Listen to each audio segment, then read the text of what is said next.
భద్రాచలం పట్టణంలో మనుబోతుల చెరువు ఏరియాలో గ్రామ పంచాయతీ నిధులతో 80 లక్షల రూపాయల నిధులతో డంపింగ్ యార్డ్ నిర్మాణం పని పూర్తి చేసుకుంది. అదేవిధంగా దానికి సంబంధించినటువంటి యంత్రాలు మిషనరీ అంతా కూడా వచ్చి అది పనులోకి రాబోతూ ఉంది. కానీ భద్రాచలం పట్టణంలో ఉన్నటువంటి 20 వార్డుల్లో సేకరించినటువంటి చెత్తని తీసుకెళ్లి పోయటానికి రాష్ట్ర విభజన కారణంగా భద్రాచలం పక్కనే ఉన్నటువంటి భద్రాచలానికి ఆనుకుని ఉన్నటువంటి ప్రాంతం అంతా ఆంధ్రాలోకి పోవటం వల్ల గత చాలా సంవత్సరాలుగా చెత్త పోయటానికి కూడా చాలా ఇబ్బంది జరుగుతూ ఉంది.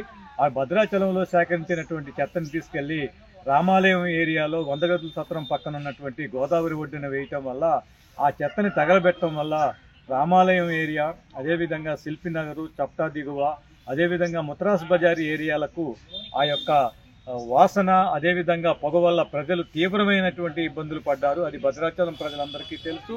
అయితే సిపిఎం పార్టీ భద్రాచలంలో డంపింగ్ యార్డ్ ఏర్పాటు చేయాలని చెప్పి, అదేవిధంగా కరకట్ట పక్కనే ఉన్నటువంటి ప్రాంతంలో చెత్త పోయొద్దని చెప్పి అనేక సార్లు అధికారులకు వినతి పత్రాలు ఇవ్వటం, ఆందోళనలు, పోరాటాలు చేసినటువంటి ఫలితంగా ఈరోజు డంపింగ్ యార్డు వచ్చింది. ఆ రకంగా ఈ డంపింగ్ యార్డు పనిలోకి రావటం అనేది చాలా మంచి పరిణామం.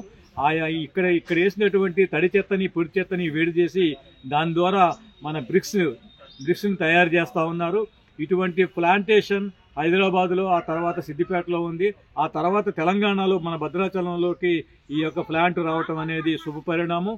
కాబట్టి ఇది మంచిగా పనిలోకి రావాలని చెప్పి ఇక్కడ వచ్చిన భద్రాచలం పట్టణంలో సేకరించినటువంటి తడి చెత్తని, పొడి చెత్తని వేరు చేసి బ్రిక్స్ తయారు చేయడం కోసం ఇది ప్రజలకు ఎంతో ఉపయోగపడుతుందని చెప్పి మేము తెలియజేస్తూ ఉన్నాము. భద్రాచలం గ్రామ పంచాయతీ ఆధ్వర్యంలో స్థానిక ఆదర్శ నగర కాలనీ శివారులో డిఆర్సిసి కేంద్రాన్ని ఇటీవల ప్రారంభించుకోవడం జరిగింది.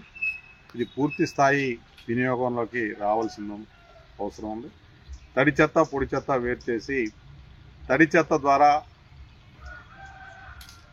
గృహావసరాలకు అవసరమైనటువంటి, లేకపోతే హోటల్స్కి, అనేక పొయ్యిలోకి అవసరమైనటువంటి ఏదైతే ఫ్యూయల్ ఉందో దాన్ని వంట చెరుకుగా ఉపయోగించేటువంటి పిల్లెట్స్ తయారు చేస్తూ ఉన్నారు. పర్యావరణ హితమై పొగ రాకుండా ఎక్కువ వేడి వచ్చేటువంటి ఈ పిల్లెట్స్ తయారీ వల్ల గ్రామ పంచాయతీకి అదనపు చెత్త ద్వారా అదనపు ఆదాయం చేకూరుతుంది. ఈ ఆలోచన చేసినటువంటి అధికారులకు ముందుగా ధన్యవాదాలు తెలియజేసుకోవాలి.